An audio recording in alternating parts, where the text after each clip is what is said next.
Hey everyone, welcome to the Dungeoncast. I am William, And I'm Brian. and today we have the honor and privilege of having two D&D legends on the show, Margaret Weis and Tracy Hickman. Thank you guys for coming on. Welcome to the show. Oh, thank you so much.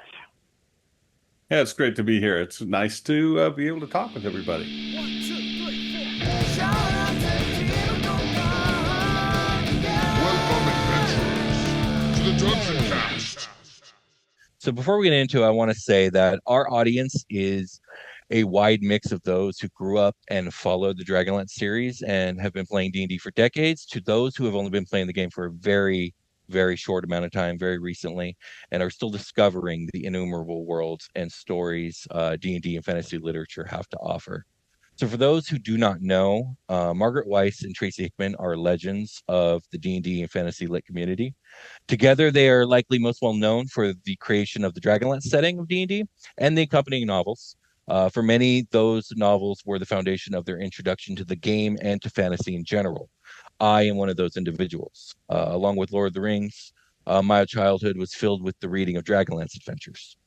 These were the first books that I ever read with complex characters with conflicting motivations and varying backgrounds, moving through a world rife with danger, terror, beauty, and wonder.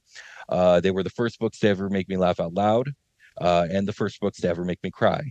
These were the first books that made me face the reality of actually losing some of my favorite characters in a permanent fashion, rather than having the heroes being covered in plot armor to the end of their story. Without Dragonlance, I may have never found my way to my favorite hobby, or to the countless fantastical lands of fantasy literature in general. Your books had an overwhelmingly positive hand in my development as a young person, and I cannot thank you enough.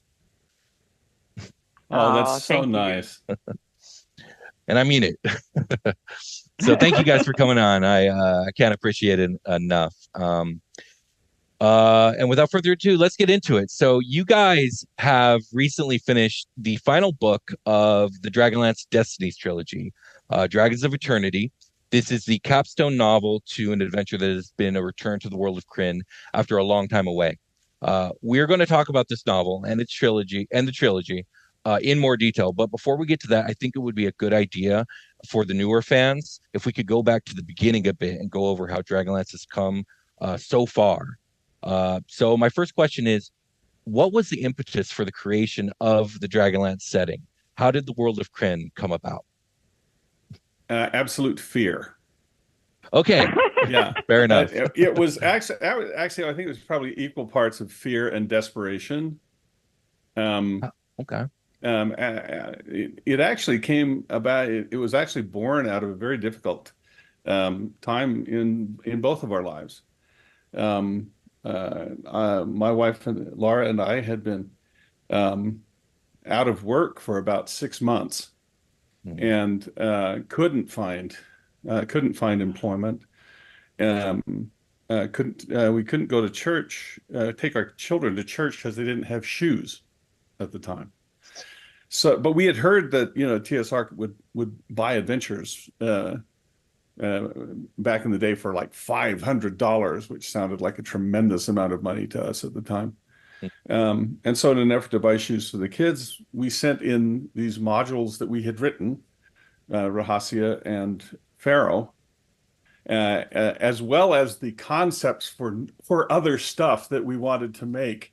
One of them was called Vampire, which later became Ravenloft, and another one. We actually recently found the letter that I'd written to Harold Johnson, trying to puff myself up and look like I was an honest to goodness game designer in which I also mentioned this series that my wife and I wanted to do that was called Dragon Back. And it was Okay. about warriors riding dragons into war. Um, for reasons I still don't necessarily understand, they actually offered us a job. And while we were driving across the plains eastward to take this job, my wife and I were trying to figure out what we could bring that would actually justify them to pay us to play games. And Dragonback sounded a little weak to us.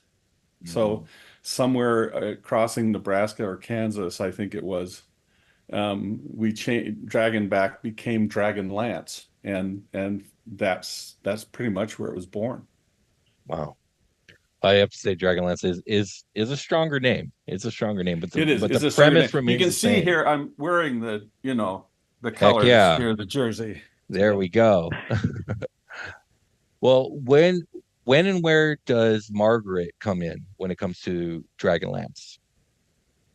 Okay, I had been through a rough divorce and was a single parent with two kids. And I read in Publishers Weekly about this company called TSR and Dungeons and Dragons. And I just thought that sounded so great, just how you use your imagination to create characters and fight battles. And so I got a friend of mine to run a game for us. My kids loved it. And the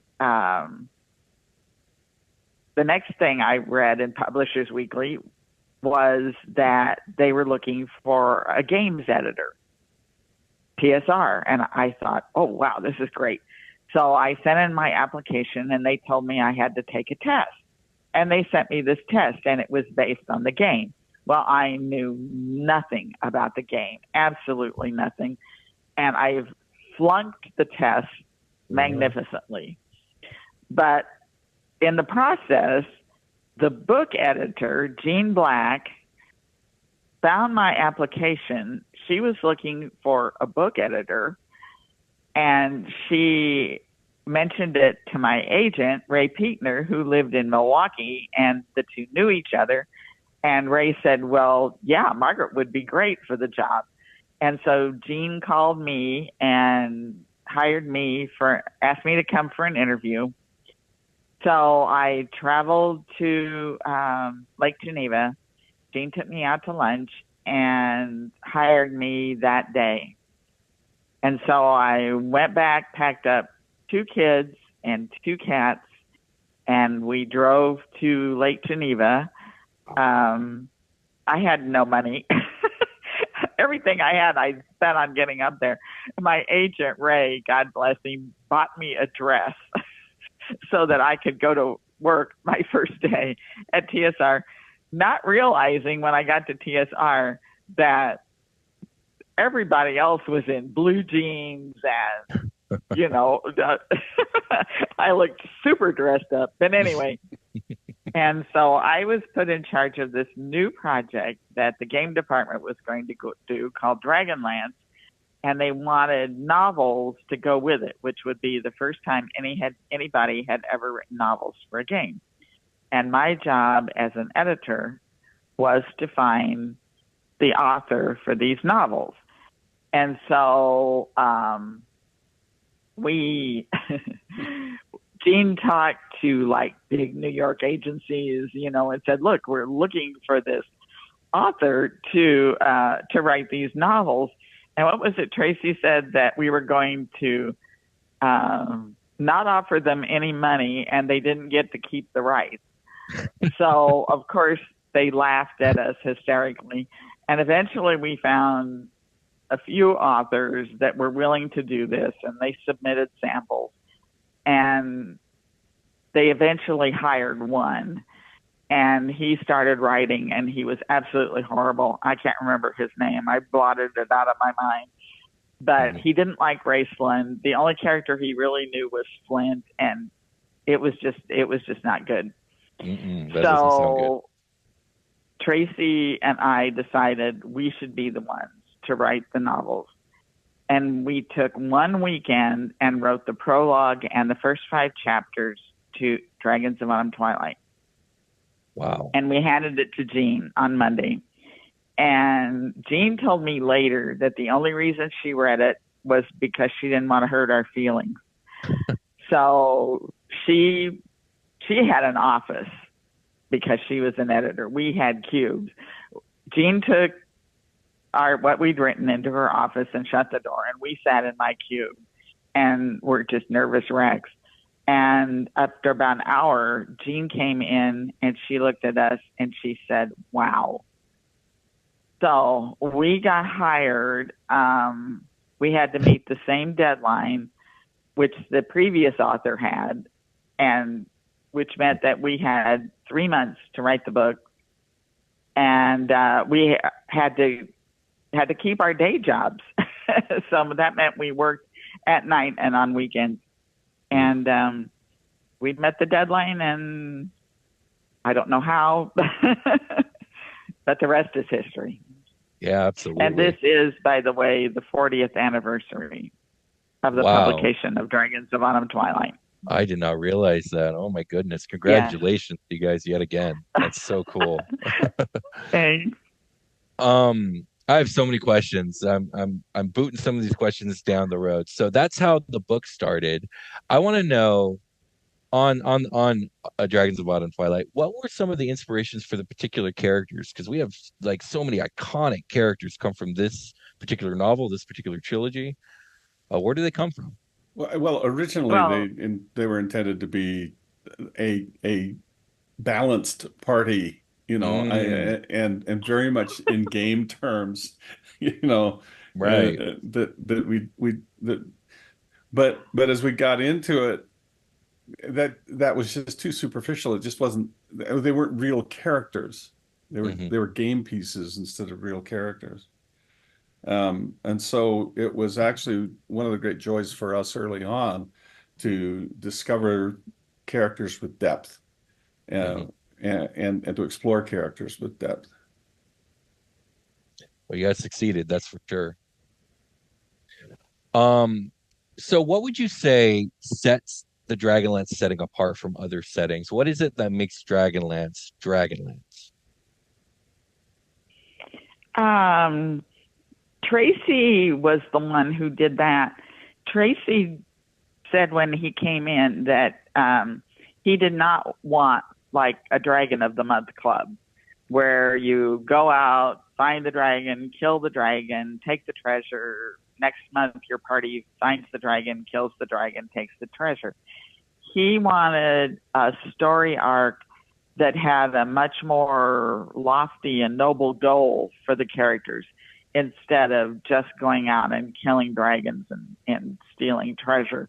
And therefore, Dragonlance has the story arc where the characters are seeking the true gods and trying to bring them back to the world.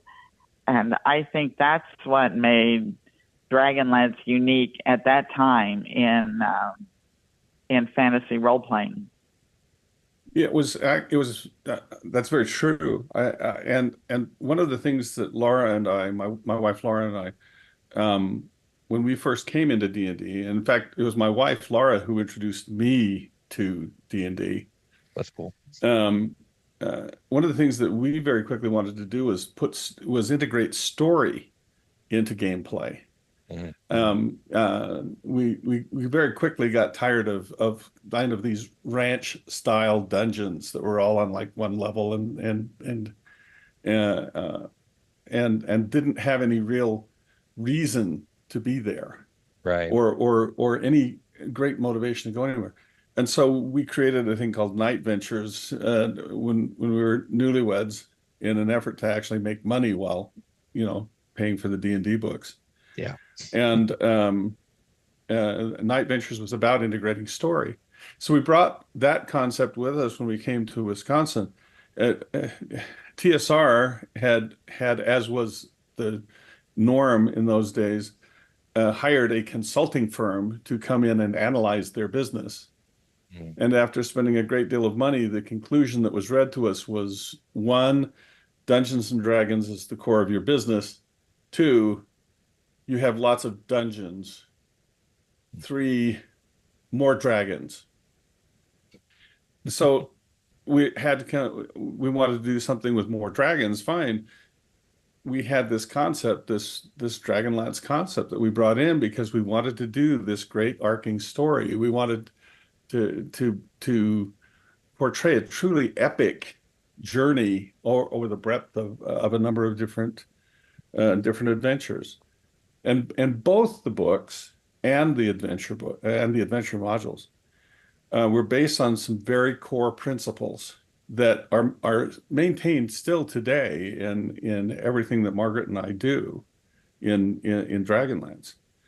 Which and the concepts are first that good redeems its own, which is not to say that it always wins, Mm-hmm. but that it always is redemptive. Two, that evil feeds on itself, which isn't to say that it always loses, Right. but that the seeds of its own destruction are sown in its very nature. Yeah.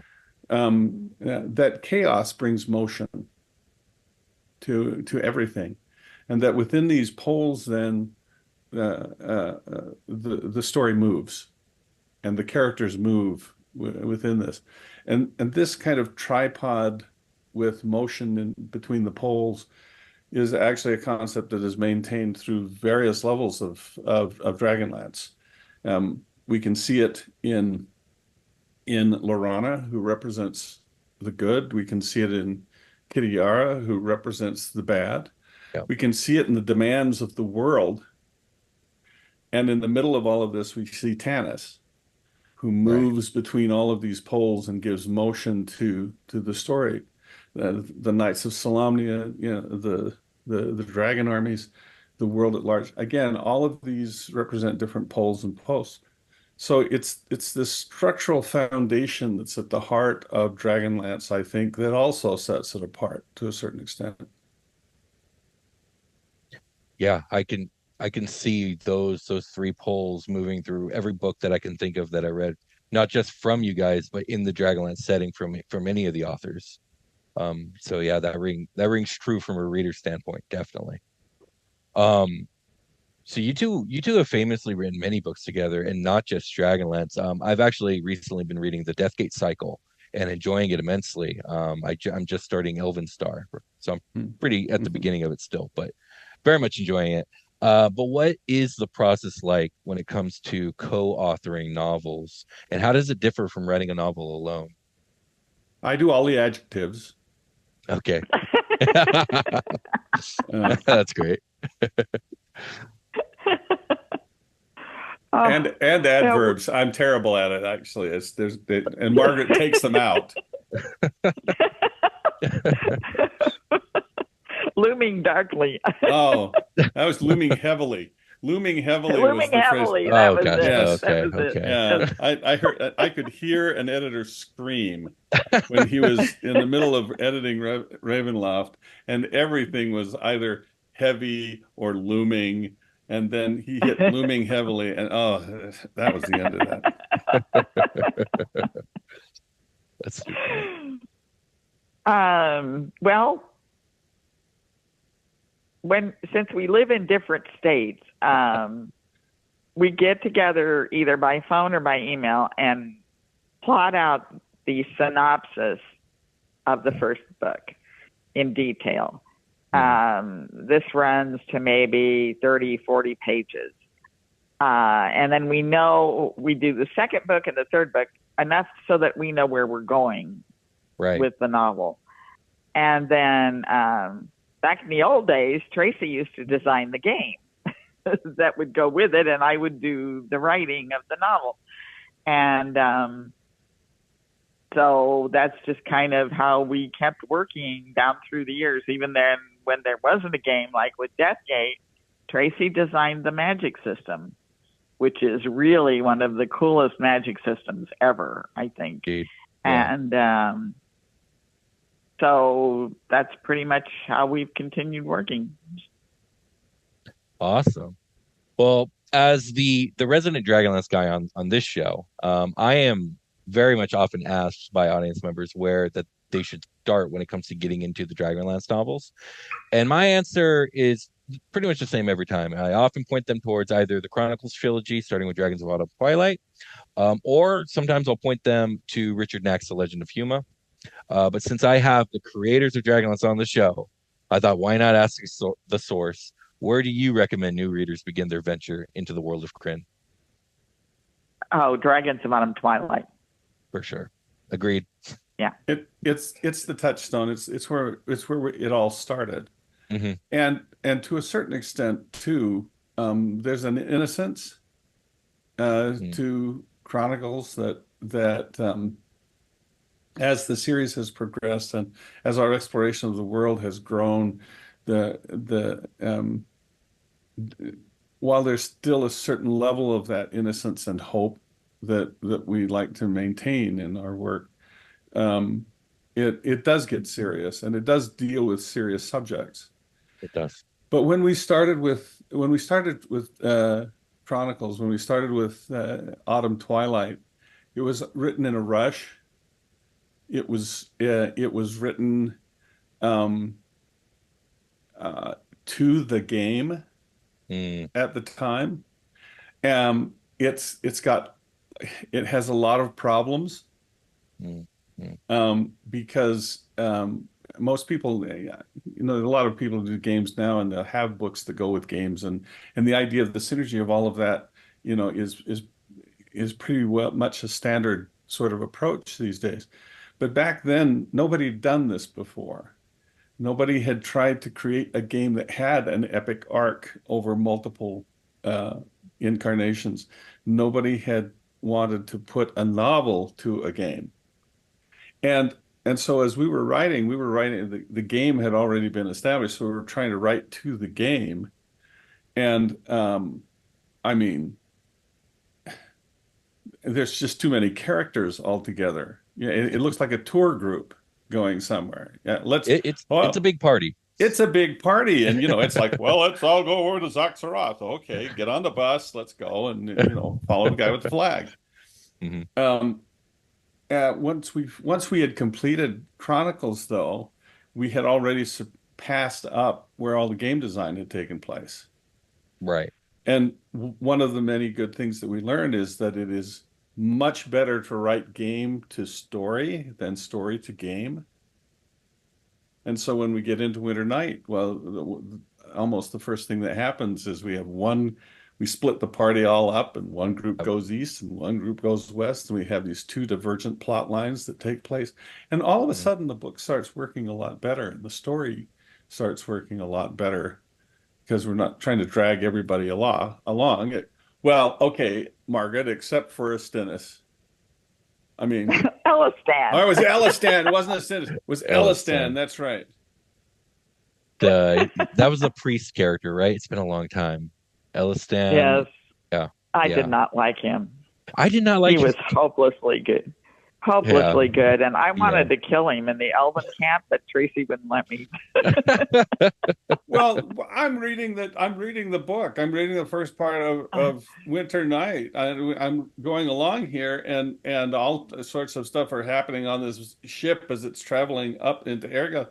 And I went to Margaret and I said, "Where's Elistan?" And she said, "What do you mean? He's with the other group." I said, "No, he can't be with the other group. He's supposed to go to the north and establish the religion, I mean, it's a major plot point to the." Oh, she says, "Can't I just kill him?" No, we need him. He has to go. Okay, fine. Yeah. And so, actually, if you go back and you look at Winter Night now, you will see that on the boat trip up to Ergoth, there are moments when Elistan will poke his head out of the cabin door into the hallway, right? And say, "Hey, I'm here. Yeah, I'm still here. Remember, I'm Elistan, and I'm here. I'm on the boat." And he closes the door. We don't hear from him again. I love it. That's fantastic. Speaking of wonderful characters like Elistan, who is each of your favorite Dragonlance character, and why is it Tasselhoff Burfoot? Oh, Raceland is my favorite. Oh, I know. He's amazing. He's incredible. Always was. Yeah. Margaret, Raceland was one of those characters that I just knew. I knew him as well as family, friends. So yeah, he's always been my favorite. Yeah, easily the most complex character in all of the novels that I've read from you guys and across Dragonlance. He's incredible. Margaret used to say that it's that question is kind of like asking which is your favorite child. That's fair. And it does certainly feel that way. And in many ways, I think we love each of them for different reasons. Yeah, I agree with that. Um, I mean, um, uh, Destina in the new series, I find her fascinating. She's got a lot of she's deeply flawed. She's broken, Mm. and she's got a lot. Um, I mean, in many ways, she might be considered to be an antagonist, an opponent, an evil character. That reminds me of Raceland. Just those words right there. Well, and she has a long journey and a long road to take in order Yeah. to get to understanding and hopefully some sort of wholeness for her. But I love her character because of that. Yeah. Um, yeah, people, I don't know, people who've met me, I want to be Sturm. Don't we all? I want to be Sturm. Yeah. I am probably closer to Tanis, and I come across more like Fizban. So Yeah. I can relate. Yeah, definitely. Sturm was my favorite growing up. So I very much wanted to be like Sturm when I was a kid. But yeah. hmm. I have one more question before we dive into Destinies. And fifth edition Dungeons and Dragons, not too long ago, they published an adventure that introduces the Dragonlance setting to the modern version of the game. Dragonlance Shadow of the Dragon Queen. I wanted to know, were you guys involved in its creation in any way? And did you get a chance to take a look at it? We were No and no. No and no. Yes. Okay, that's fair. No and no. No Yeah. and no. Got it. All Yeah. right. Haven't read it. Same here. Yeah. All right. Well, let's move on to Destinies because I want to know more about it. What inspired the Destinies trilogy after so long away from Dragonlance? What is it that brought you guys back? I don't think we ever left Dragonlance. No, not in our heart. No. I mean, we visited other worlds, but we always came home. Yeah, if anything, it's always been a question of whether it were possible for us to come back, Mm, and if circumstances would ever get to the point where we would be able to write again. So right. yeah, we never left it. It was always, as Margaret says, it was always in our hearts uh, and not just our hearts, but it was very much in the kept alive, I think, in the hearts of our readers and the fans who have embraced this world and kept it alive. It's interesting. People will come up to us and they'll at conventions and they'll start telling us about our book, Right. which sounds wrong, you know. But what we've come to understand is that what they're actually telling us is about their performance of our book. Mm, yeah. John Steinbeck said that there are as many books as there are readers because each reader creates it anew, unique to themselves. And it's been this wonderful legion of readers who have kept Dragonlance alive in their hearts and their minds, and to agree, I certainly feel that there's a force in that has also sustained us in our desire to tell more story. And it's all over the world. I mean, that's what's really amazing and humbling. I mean, there was a Russian musical based on the story of Raceland and Karaman and Chrysania, and that just boggles the mind. Yeah, I heard about that. I never followed up on that, but I had a friend who told me about that and I couldn't believe it, which that's incredible. Yeah, That's incredible. it's on YouTube. To watch it. I need to make the time. Yeah, please do. I actually was contacted by a translator who worked with the company in St. Petersburg, and they arranged for me to like watch a live stream of one of their performances. That's It was cool. awesome. That's so cool. Wow. Okay, so as you guys said, you never left. But what was the most challenging experience, if any, then, coming back to write for Dragonlance, and what was the most rewarding? Well, I think the writing Dragonlance again is always rewarding. Probably the biggest challenge for me was that all these years had passed and all sorts of material had been written, and I certainly couldn't remember all of it. Yeah, I totally So, understand that. yeah. So, we have a consultant, Shivam Bhatt, who helps us with that.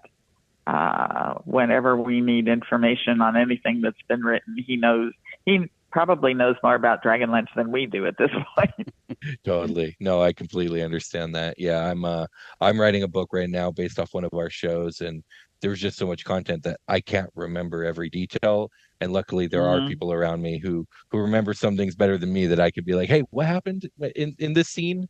I don't remember." Hmm. So I get it for sure. And yeah, Well, you guys have, as a world builder, I recommend World Anvil for oh, right. organizing big world. Yeah, I haven't used it, but I've heard good things, so I'll keep that in mind. World Yeah, Anvil for sure. it's my go-to place for world creation Mhm. and organizing complex and deep worlds. Yeah, that's where I go. Okay. Yeah, I don't know why I do this to myself. I keep it all in my head and I'll have like scattered handwritten notes everywhere and somehow I make magic work, but it's not the way and I don't know why I keep doing this. So I'll check it out. World Anvil. So let's talk about Destiny's trilogy. Could you, I guess, as spoiler free as possible, because we don't want spoilers necessarily, but can you give us a preface on the premise of the story? What is the setup? What is the story about? Um, it's about uh, events that have happened in the world and looking at them through different eyes. Uh, Destina, our heroine, um, starts her journey when her father dies fighting at the High Claris Tower with Sturm. And Oh, we get Destina's view of this through the eyes of a daughter who has lost her father and she can't understand why. mm, And she is angry and she wants somebody to blame. The obvious person to blame is Sturm Brightblade. oh boy. And she comes up with the idea that if she could only get hold of the device of time journeying, she could go back in time and change it so that her father comes home to her. Mm. And her journey begins there. Gotcha. Okay, I can already see the unfolding repercussions of Mm-hmm. attempting to do that just by knowing the Mm-hmm. books. Wow. Yeah, Um, it's a story, very much a story of regrets mhm. and of um, looking for second chances. It's Yeah. also very much a story uh, of blindness when Mm. people are blinded by their own pain Yeah. Yeah. It's to the greater issues that that are involved. And right. it's a beautiful story. I think it's for me, it's one of the best that we've ever done. Mm-hmm. Yeah, it sounds, I haven't read it, but it sounds like it deals with also just the pain of loss and grief in general. Hmm. Which is Mm-hmm. always, a very human touchstone, a very deep one we all feel. Um, Well, I look forward to reading not just this book, but the trilogy leading up to it. And to be honest, the last book that I read chronologically was Dragons of Summer Flame. But it sounds like this one takes place before Dragons of Summer Flame, if she's the daughter of someone who was at that particular battle. Am I correct in that? Yes. Yeah, Okay. very much Okay. so. Gotcha. Yeah. Okay, cool. All right. So okay, this is cool. Can't wait to get into this. You're going to see great new characters like Destina, but you're also going to see old friends. Yes, I You'll can go imagine new so. places and places that are familiar to you and see them with new eyes. It's uh, I've always felt like this was a wonderful balance of going home and discovering new things. That's what it sounds like. That's really cool. Because, of course, the person who has the device of time journeying is Tasselhoff. Yes, of course he does. Why do they ever give this device to this Kender? I mean,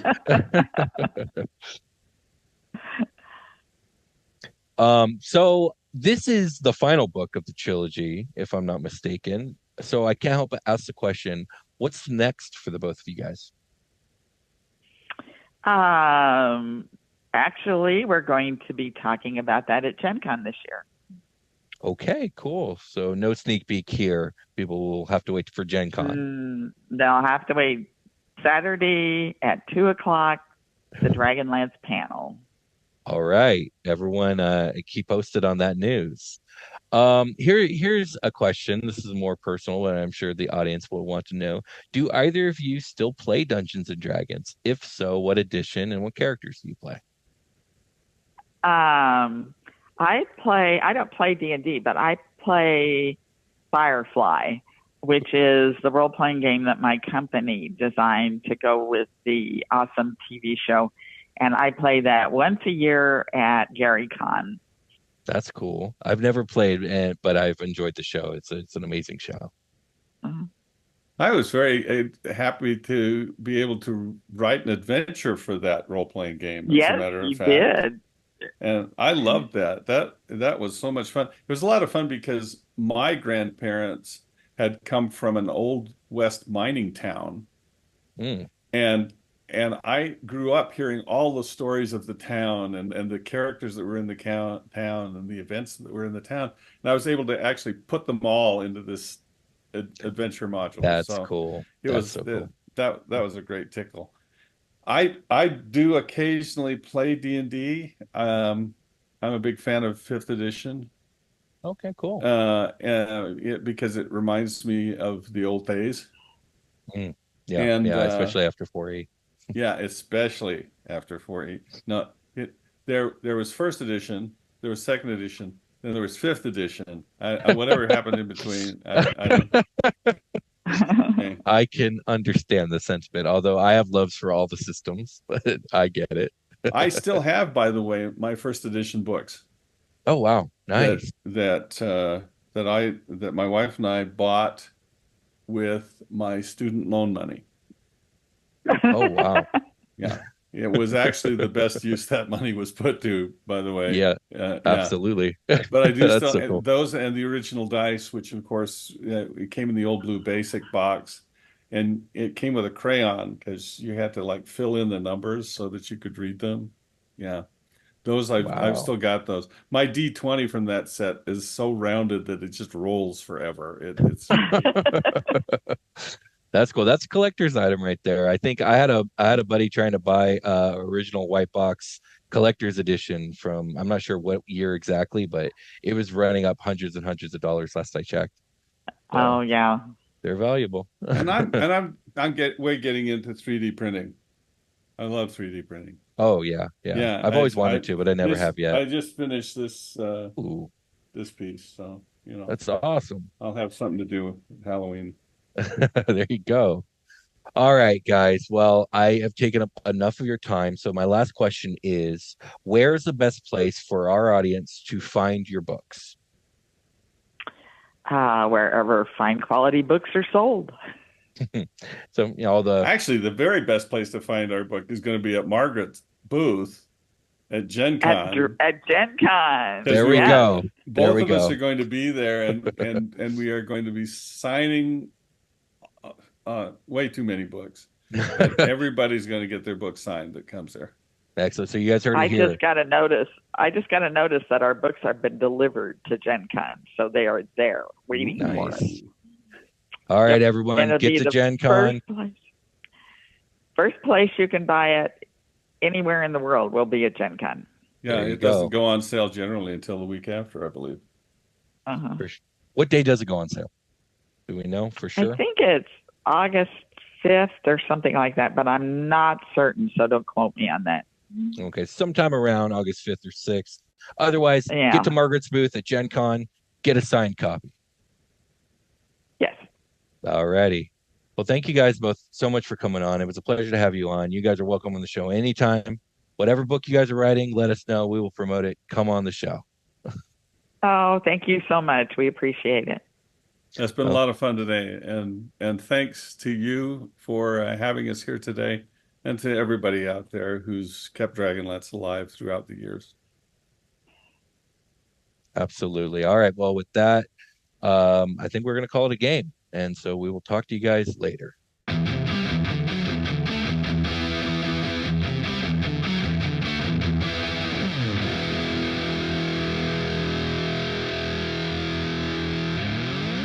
The Dungeoncast.